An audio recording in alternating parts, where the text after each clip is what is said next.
നമസ്കാരം, എല്ലാ കുട്ടികൾക്കും ഗിരീഷ് സാറാണ്. SSLC റിസൾട്ട് വന്നു, +2 CBSE വന്നു. ഇനിയും ഏറ്റവും കൂടുതൽ കുട്ടികൾ പരീക്ഷ എഴുതിയതും +2 ഉണ്ട്, +2 +1 ഉണ്ട്.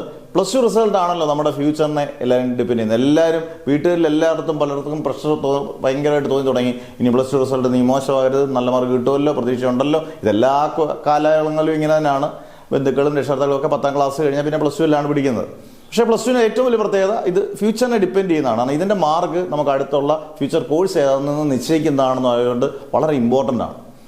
പിന്നെ ഇപ്പം കൂടുതലും കുട്ടികൾ തന്നെയാണ് ഡിസിഷൻ മേക്കേഴ്സ്.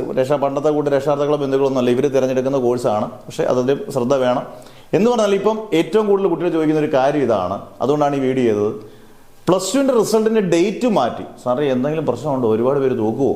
പക്ഷേ ഒരു കാര്യം ഉറപ്പാണ്, +2 റിസൾട്ട് അതിഗംഭീര റിസൾട്ട് എന്ന് പറഞ്ഞാൽ വിജയശതമാനം ഭയങ്കര കൂടിയ റിസൾട്ട് ആരും പ്രതീക്ഷിക്കരുത്. കാരണം കഴിഞ്ഞ 2 കൊല്ലങ്ങളായി തോൽവിയുടെ എണ്ണം കൂടുതലാണ്. ഇപ്പോൾ കഴിഞ്ഞ കൊല്ലത്തിന് മുമ്പേ 1,80,000-അടുത്ത് 2024 കാലയളവിലാണെങ്കിൽ 2025 വന്നപ്പം 25 വന്നപ്പോഴത്തേന് ഏകദേശം 1,00,000-ന് മുകളിലായി തോൽവി, ഹയർ സെക്കൻഡറിയുടെ തോൽവി റിസൾട്ട് വന്നപ്പോൾ.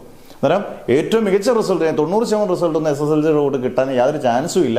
ഒരു 70-75 ആ ഒരു റേഞ്ച്, അല്ലെങ്കിൽ 70-80 ഇടയ്ക്കൊക്കെ ശതമാനം വരാൻ ചാൻസ് ഉള്ളൂ. അന്നേരം അത്യാവശ്യം സ്ട്രിക്റ്റ് വാല്യുവേഷനൊക്കെ ഉള്ളത് തന്നെയാണ് +2. അന്നേരം നന്നായിട്ട് റിസൾട്ട് വരട്ടെ എന്ന് നമുക്ക് പ്രാർത്ഥിക്കാം. ടെൻഷനൊന്നും അടിക്കേണ്ട ആവശ്യമില്ല. എന്നാലും നന്നായിട്ട് എഴുതിയ കുട്ടികൾക്ക് എന്തായാലും നല്ല മാർക്ക് തന്നെ ഉറപ്പായിട്ടും കിട്ടും. എന്തായാലും പ്രതീക്ഷയോടുകൂടി പ്രാർത്ഥനയോടുകൂടി നമുക്ക് കാത്തിരിക്കാം. +2 റിസൾട്ട് മെയ് 22-ാം തീയതി ഇല്ല, 25-ഓ 26-ഓ ആയിരിക്കും എന്നോട് ഓർപ്പിക്കുന്നു.